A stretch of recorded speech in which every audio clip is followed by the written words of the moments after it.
بسم الله الرحمن الرحيم وما أرسلناك إلا رحمة للعالمين. പ്രിയ സഹോദരങ്ങളെ, സഹോദരികളെ, സുഹൃത്തുക്കളെ, അഖില ലോകത്തിനു കാരണഭൂതരായ അഷ്റഫുൽ ഖൽഖ് മുഹമ്മദ് റസൂലുള്ളാഹി സ്വല്ലല്ലാഹു അലൈഹി വസല്ലമ തങ്ങളുടെ 1500-ാമത്തെ നബിദിനമാണ് അടുത്ത് വരുന്നത്.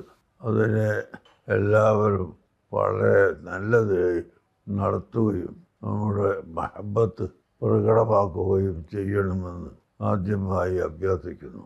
റബീഉൽ അവ്വൽ ആദ്യ തിങ്കളാഴ്ച രാവിലെ സുബഹി നിസ്കാരത്തോടുകൂടി മൗലിദ് അക്ബർ എന്ന പേരിൽ യൂണിവേഴ്സിറ്റിയിലെ ജാമിഉൽ ഫുതൂഹിൽ വെച്ച് ആരംഭിക്കുന്ന പരിപാടികൾ നീണ്ടു നിൽക്കുകയും അതിൻ്റെ സമാപന സമ്മേളനം എന്ന നിലക്ക് സെപ്റ്റംബർ 13-ാം തീയതി കോഴിക്കോട്ട് വെച്ച് സമ്മേളനം നടത്തുകയും ചെയ്യുന്നുണ്ട്. ഇൻഷാ അല്ലാഹ് എല്ലാ ആളുകളും അതിൽ ഭാഗവാക്കാകണമെന്നും ഗംഭീരമായി നടത്തിവരുന്ന അന്താരാഷ്ട്ര മീലാദ് സമ്മേളനമായി മാറ്റാൻ പരിശ്രമിക്കുകയും ചെയ്യണമെന്ന് എല്ലാവരോടും അഭ്യർത്ഥിക്കുകയാണ്.